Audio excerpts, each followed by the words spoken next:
I remember when I got cast as the bad guy in Miss Congeniality 2, Armed and Fabulous, I got a small but nice chunk of change, and I thought, oh, instead of spending this on an indiscretion or an indulgence, I'm going to buy a really nice bandsaw. I'm Christine Sear-Clisette. I'm Kyra Blackwell. I'm Rosie Guerin, and you're listening to The Wirecutter Show.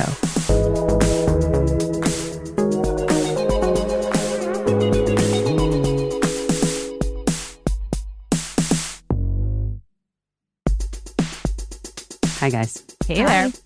One thing I've learned about the Wirecutter team is beyond their passion for talking about gear that hopefully will help folks live better, great chef's knife, a sewing machine, maybe the right pen for journaling, is an inner light and excitement when that sentiment is shared by someone else in the world, particularly someone famous. In this case, I'm referencing tools specifically. Absolutely. It's kind of funny. It's few and far between that there's actually someone famous who really geeks out to the level that people at Wirecutter will geek out on different products. But about 6 years ago, Nick Offerman, who is a famous actor, if you haven't watched Parks and Recreation, go back and familiarize yourself with Ron Swanson. He tweeted about this Estwing hammer that he really loves. And he pointed to our hammer review, which was written by Doug Mahoney, who has been on the show before. And since then, tons of people at Wirecutter have been like, it would be so great to have him on the site. It would be so great to get him involved with the review. Can we get him to test hammers for us? It's been on our bucket list to be able to talk to him. And the thing is, Ron Swanson, the character, is really big on woodworking, but I didn't even know that Nick Offerman, the man, he's actually been a professional woodworker for decades. He started Offerman Wood Shop, his own shop, over 20 years ago, before he even made it big in Hollywood. He also wrote a bunch of books, and he's got a new one out called Little Woodchucks, which is so cute. It's a woodworking guide for kids, but really it's more of a love letter to anyone who wants to slow down, get their hands dirty, and learn how to build something real. This book has everything from beginner projects like carving little creatures with a whittling knife to even more ambitious builds. We had a blast talking with Nick. He is just as funny as you would expect. And this conversation is actually a bit different than we usually have in our episodes. We do talk with Nick about his favorite tools and gear, but we also delve into some headier territory. We talk about why woodworking continues to be one of his enduring passions, what he gets out of it, and why he thinks that everyone should really slow down and start making things by hand. It's a great conversation. We should also say this episode does have some adult humor in it, so please take care when you're listening with your kids. We'll be right back.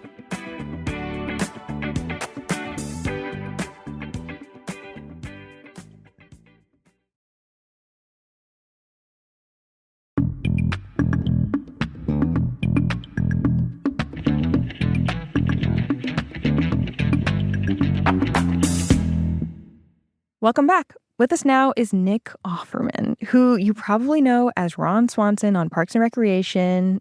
He's not only an accomplished actor, though. He's a skilled woodworker who's founded his own woodworking collective in LA, and it's called Offerman Woodshop.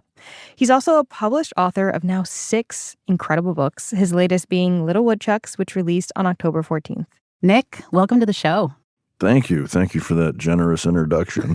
Nick, you might be interested to know that the staff at Wirecutter is pretty obsessed with you and has been for some time because we know that you're into tools, that you're a woodworker. And so I think a lot of people have been curious about just the fact that you're such a big celebrity, but you've got this life moonlighting as a woodworker.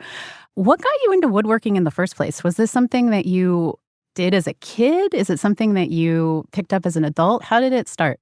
Well, thank you. There are some compliments in there. I appreciate it. It's funny to hear you describe your crowd here. This book is exactly for you all because when I was a kid, my mom and dad brought up me and my 3 siblings in a farmhouse that my dad got for free and rolled down the road to and set it down on a basement that he poured. And it was Little House on the Prairie, like for real. We made so much stuff. Mom made clothes.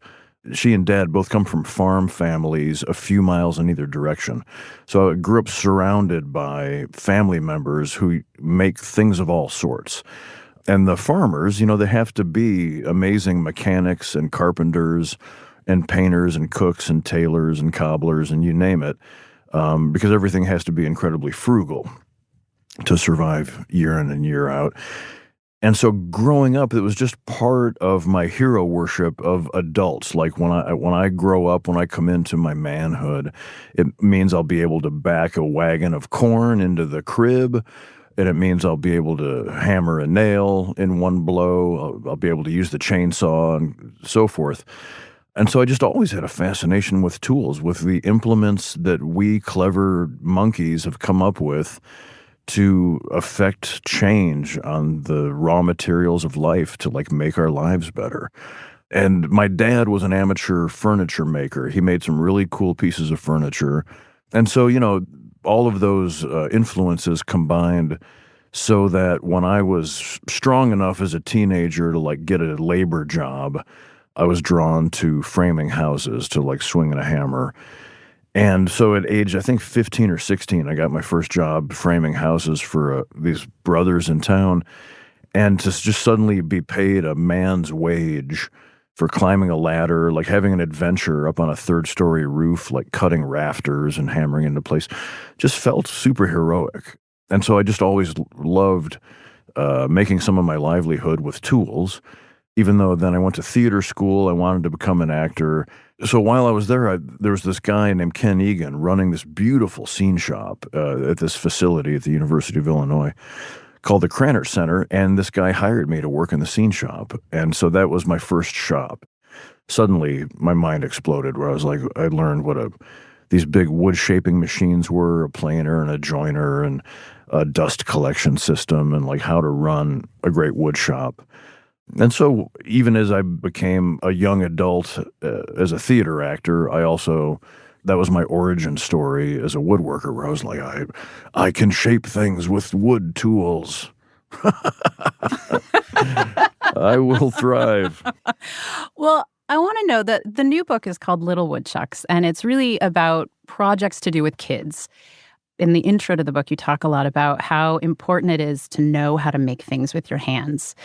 And I can identify with this. I sew a lot of my own clothing. I taught my kids how to sew. I think it's important, but it's also a lot of work. And sometimes I'm I could just go buy something for a fraction of the price and the time involved with this. What is the argument today in 2025 to make things with your hands, to spend the time and effort and all of that? And sometimes it's kind of expensive to get into making things by hand. What's the argument? Well, we're going to go all the way back to soil health. Things are about to get real sexy. I agree with you. And in the intro to my last book called Where the Deer and the Antelope Play, I talk about our relationship with nature, and all my alarms start going off as I'm writing, because this is not good television. This is not sexy. Everybody's going to sleep. Because that's what consumerism does so effectively, is it says to you, why don't you just buy what you need from the corporations and then sit on your couch and enjoy our diversions while our robots service your wife for you, And I personally would like to take care of some of those responsibilities myself. I feel like it's our duty as citizens to maintain, no pun intended, to keep a hand in to the construction and maintenance of our civilization. So there's the responsibility side of it, but I also think it's just really fun. If we were in Little House on the Prairie, they had a lot of fun. Yeah. If you got a deck of cards and a sewing machine and a hammer, you can have a really good time. I feel like that's part of the answer to that question of if we all just say, why don't we just order it off your phone? We'll throw our planet in the garbage. That's what makes me so happy to hear when people love tools. It's becoming really rare that people know what a tool is. It was important for us making this show. A lot of the conversations we end up having are about things that are built to last. Mm. What are the things that you can invest in that will last, if not a lifetime, then decades? Oh, absolutely. Especially when you're starting out as a woodworker, good tools are expensive. And so naturally, there are all kinds of labor-saving devices and gadgets and cheap versions of things that at first seem like a great idea, and then when it breaks or breaks your heart time after time, you finally say, okay, you get what you pay for. And these good, beautiful hand planes or chisels or what have you, or machines are worth the money. And incredibly, like when I'm outfitting a shop, I do my damnedest. I work really hard to find machines from the 60s and 70s that require absolutely no maintenance or refurbishment, that are 10 times better than what you can get today, because things are being made for the company's profitability rather than your use. This book that you just came out with is about projects for kids. And I've noticed that with my own kids, there's this thing that happens where they're not on a screen. They're like in front of the sewing machine. They're having to push through and figure out how to make this thing. And it does kind of push them to be more patient. Working on this book, did you find that process was happening with these kids at all? Like, were you making these projects with the kids and they were having to kind of push through and get past their own impatience with themselves? For sure. And it's really interesting to see kids today, like kids that are growing up with the technology they have versus the kids I've known in other generations. And thankfully, I mean, I'm really relieved to see these cool kids that agreed to come be in our book. You can see their distraction, but then you would see them click in. I would work with them to whatever operation we were doing to get them to feel the correct use of the tool. And that's a big moment. Just teaching them the difference between driving a screw with a drill horizontally versus getting your weight up on top of it and feeling how much more effective that is. If you read the whole book, it's kind of a not so veiled screed, not just for the kids, it's for the parents too. I write it with a great sense of humor so that hopefully people will be engaged to read it out loud to their kids.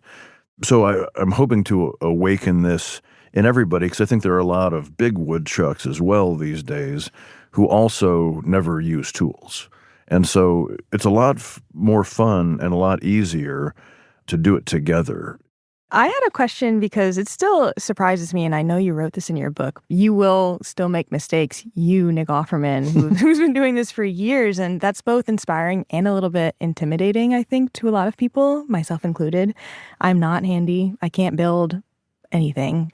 I was wondering if you have any advice for people like me who aren't that patient, but they want to learn and they want to experience that joy of like creating something by hand.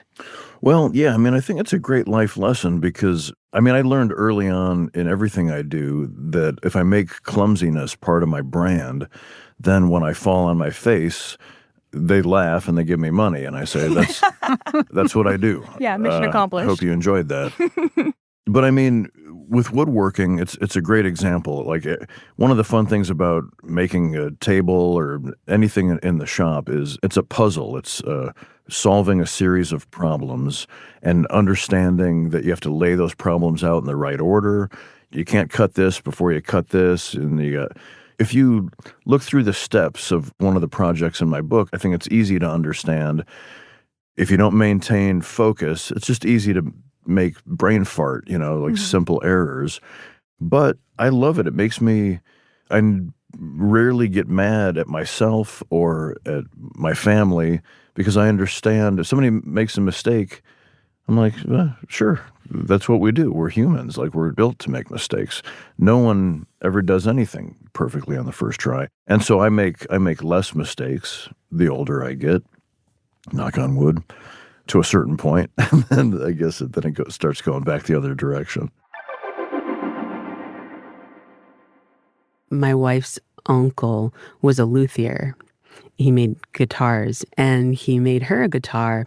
And she was talking to me about how he would take the wood options and lay his hands on them and kind of knock them and ask her to sing so that he could match wood tone with the tone and timbre of her voice. And it struck me as like this really spiritual practice.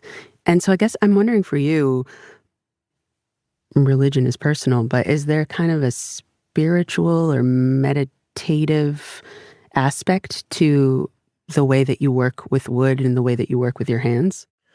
Oh, absolutely. I mean, One of our heroes of the field, George Nakashima, look it up. It's gorgeous work. His daughter Mira is still running it. They're still cranking out Nakashima pieces. And he has a wonderful book called The Soul of a Tree. And he and James Krenov, who has a school, they both are sort of two of the spiritual hearts of woodworking.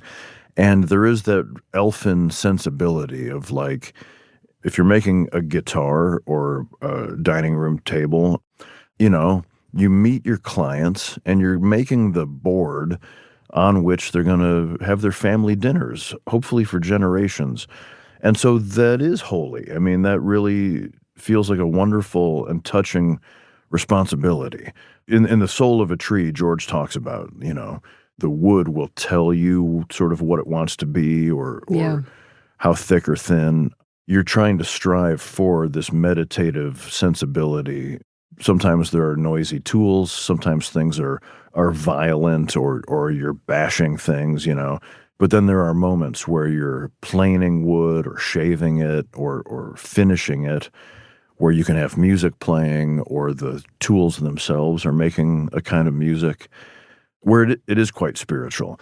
There's a passage Wendell Berry writes I think it's in his novel, The Memory of Old Jack, where he talks about you used to get to town only at the speed of walking, or the fastest would be the speed of a horse. And so you maintained a knowledge of the health of your neighborhood. You saw the creek, you saw your neighbors' houses, and you had time to say, oh, looks like they painted the barn, or they're taking good care of their sunflowers, or the opposite, like looks like Bob might be drinking again. The faster we go in our society, the less we're able to pay attention. And so the less we communicate with our community to say, my laundry is well hung, Bob was successfully on the wagon, and so forth. And so in the shop, we try to honor that. And it's a fine line because I'm not going for the greatest profitability. I do my best to have my shop break even. That's my goal every year. But that allows everybody to work at the pace of a horse or walking. And I think that enjoyment goes into the beauty of the pieces that we make. I was talking to a friend last night who said, I was telling her that you were going to be here today, and she immediately said, oh, I have his coasters. And she was very excited. But it made me wonder about the actual place you do your work. So are you working on personal projects at the Offerman Wood Shop, or do you have a dedicated space in your home? And if so, can you give us a visual? Walk us through. Sure. I'm not allowed to make sawdust where I share a marriage bed with Megan Mullally. She's going to hear this. I'm going to get in trouble for insinuating that we've made love. So I have a shop across town on the east side of L.A., and I'm wonderfully spoiled. I mean, I used to have to make a lot of dining tables to make my rent, and now the shop is I've got such great woodworkers there that I'm able to, I remember when I got cast as the bad guy in Miss Congeniality 2, Armed and Fabulous. I got a nice, small but nice chunk of change. And I thought, instead of spending this on an indiscretion or an indulgence, I'm going to buy a really nice bandsaw from the Laguna Bandsaw folks. And so that started a habit where every time I would get a nice acting job, I would buy a new machine. And so now I have a space sort of up in a loft where Daddy can just keep his mess. That's the pull quote. Yeah. I like the idea, though, of a wood shop full of beautiful things that are expensive and a metaphor for your career success. Yeah. That's kind of special. I guess so, yeah. It's weird. I never could have imagined how much my tool use would lend succor to my dreams of a life of artistry, to the point where, they even made Ron a woodworker because of my shop, and we shot a few episodes in my shop. Like Ron's shop is shot at Offerman Wood Shop. No way. Yeah, that's awesome. And his canoes are my canoes that I built. Like there are a few things that Ron builds in the show that are comedy woodworking. Like he builds an Irish harp overnight. And by the time we got into later episodes, there's one where I either build a crib for Chris Traeger or we build it together or something. Yeah, I remember that. Yeah. And it was like I became unavailable where they were like, we need a crib by Tuesday. And I was like, I have to learn my lines. I can't build a crib. Do you find that your woodworking, your acting, and your writing kind of feed each other? It sounds like in that example, like the woodworking kind of fed your acting in some ways and vice versa. I think so. I think that it's more just on a disciplinary level. Like they all feed into each other. The work and planning and forethought that I put into something in the wood shop gives me patience and the wherewithal to also like, right, I should sharpen things for my acting job or my tour as a humorist. And I should also understand that I'm going to make some mistakes, and there's all of these lessons, and I get them from my mom and dad and from Wendell Berry and also, Zen koans, like the way of the art is the way of the Buddha, which will always move me, and to always maintain the attitude of a student. That all means like we all have a gift within us. It's our responsibility to figure out what that is. And then that's how we make our life fulfilling, is by performing that service for others. For me, it's making stuff out of wood or making funny faces as I fall down. Well, we're going to take a quick break, and when we come back, we'll chat with Nick about his favorite tools of all time. Be right back.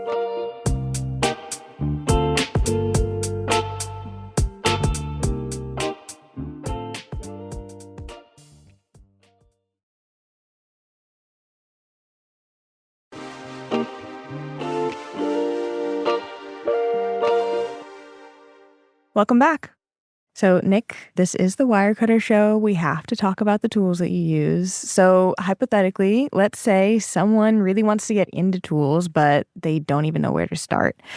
At Wirecutter, we rarely recommend like pre-made toolkits where you can just buy them basically off the rack, at Home Depot or whatever. So we were wondering what 5 tools you would recommend or arrange in your own personal bag for a newbie. And is this just for someone's like household first 5 tools? Let's start there. Yeah. First and foremost, these days I go for a nice cordless drill. She's laughing because I very, very intentionally went out and bought a drill so that I could be a bit more self-sufficient. And I was suckered into buying a corded drill because the person at the store told me that was the one to get. And I assumed that was the right thing. And I've been dragged ever since.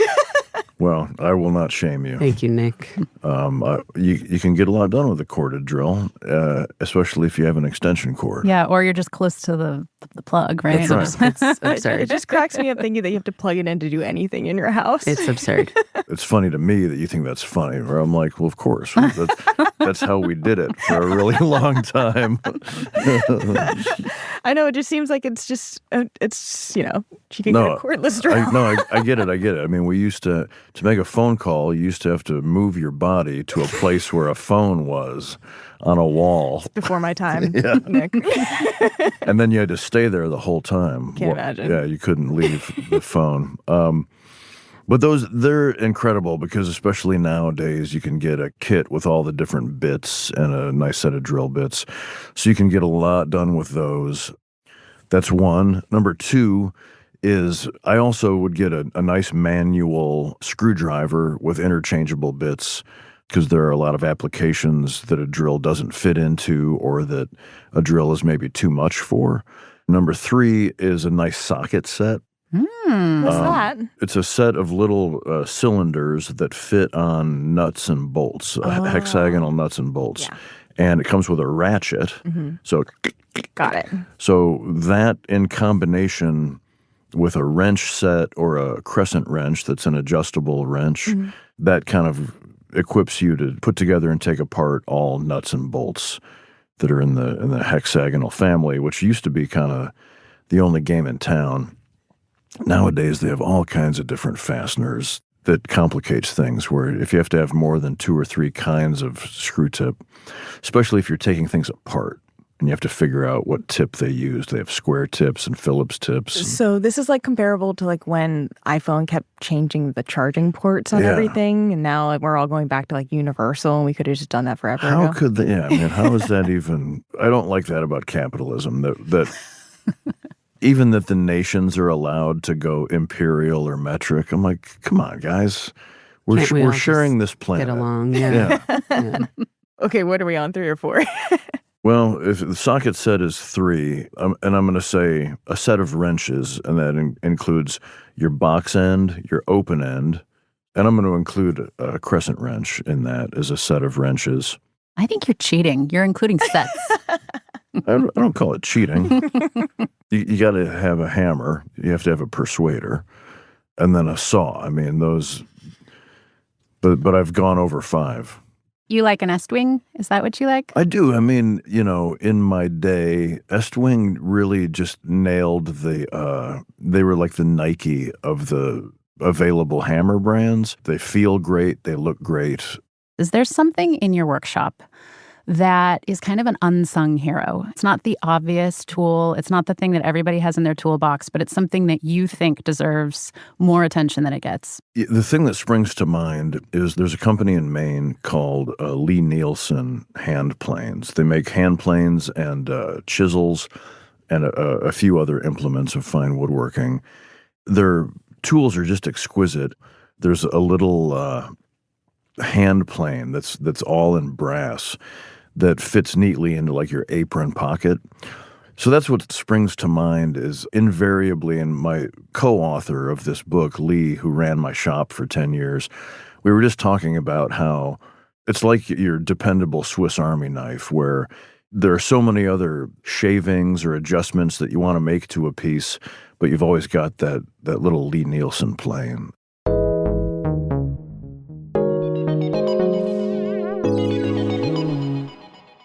Nick, you don't have kids, but you collaborated with Lee Buchanan, who is the co-author of this book. Yeah. I want to hear about how you went about deciding on the projects, and what did you learn from Lee as you were creating this book? When Parks and Rec looked like it was going to go, I thought, I think my life is going to change. I think that if this is anything like it seems, I'm going to have a lot less time in the shop. And so I either need to like lock up the shop or get somebody working here under the auspices of Offerman Woodshop. And a mutual friend of ours I was working with, and he said, I just did an install, and this woman named Lee outworked the other 3 guys. I just met her, and you should meet her. She's pretty special. So I had her in for a meeting. Everything about her was so wonderful. So together we sort of built this family over the years. We ended up doing a woodworking book for adults and everybody called Good Clean Fun. And it's been so much fun to get to collaborate with her again. When we're together, we come up with all of the ideas for what the projects will be. Some of them were no-brainers, and some of them we kind of workshopped, where we were like, okay, what bench design, what sawhorse design, what materials, we workshopped a few different connectors for the box kite, for example. And Lee's just so great, whether she was running my shop or doing this from afar, working in her shop in Berkeley. She's just amazing. How did you decide what would be appropriate for kids? Were you really leaning on Lee to kind of be like, hey, you've got some kids, is this appropriate? Or were you testing it out with kids in the shop? It had mainly to do with what you could make satisfyingly with hand tools. We were trying to limit most of the projects to not needing power tools. There aren't a lot of projects that are meant to send your kids off, like go out in the garage and whip up a couple sawhorses. They're generally meant to have adult supervision, just because in the wood shop, just like in the kitchen, there are implements that are sharp that you can really hurt yourself with. And so no matter what age we are, when anybody comes into my shop, I'm like, okay, always a lot of grab ass here. And like, we love having fun. But number one is straight up like safety first. That will kill you. That'll chop your hand off. We wear hearing protection and protect our eyes. We protect our lungs. And we're dead serious. Like, if somebody's using a tool, pretend that they're backing a bulldozer toward you. Just give them respect. And so with kids as well, we just went through each project idea, and, there were all kinds of different toys and games and fun things. And maybe the most benign thing I can think of in the book, there are 2 sets of tongs that we make. One of them are these, we call them toast tongs, and you can imagine a couple of big tongue depressors, and you glue a little piece of wood between one end of those, and you can make it's a big pair of tweezers. And it's really fun. One of the first things you can learn in woodworking is when you glue wood together, how strong that is. It's so exciting. I mean, you can make whole pieces of furniture just relying on the strength of the wood glued together. And so the tongs is such a handy implement. And that, to me, everything that we make in the shop, once its use comes into play, like you let the glue dry, you sand it a little bit, and then you can pull your toast out of the toaster, or you can take these tongs and flip your hot dog on the grill. And it just feels incredible. Like, holy cow, I made this just by gluing these pieces of wood together. And so we sort of extrapolate off of that. Using a set of hand tools, we kind of discerned, okay, most of what we did, we made some of them together, Lee and I, because we did have some times together up in her shop. But then a lot of them she also prototyped with her kids, and she would go through and see what they could do and what they couldn't do.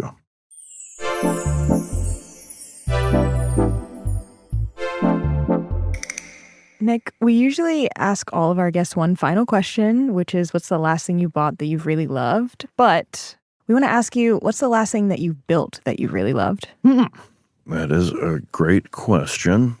There are a couple things that I made for Megan that I'm not going to say. One of them is a sex toy, but that's all I'm going to say.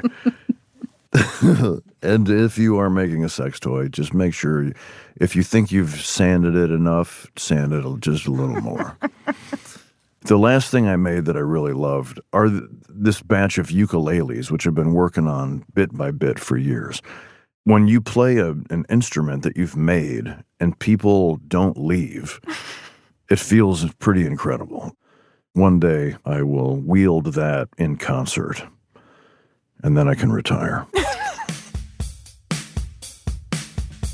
Well, thank you, Nick. It's been a pleasure. Thank you so much. Thank you. You're very patient. Thanks for putting up with me. Very fun.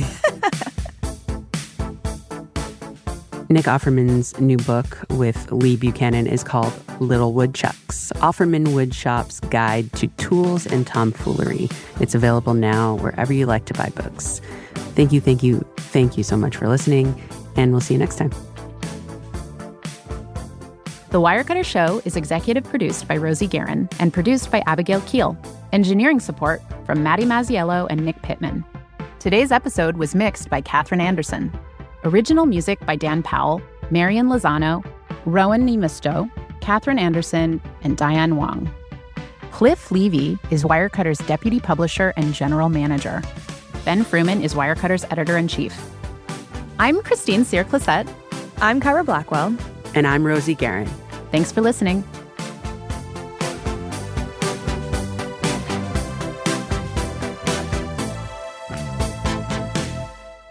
So when you're making sex toys, first of all, just don't even use conifers. Like, don't avoid softwoods altogether. Go with deciduous hardwoods, and just don't forget to raise the grain.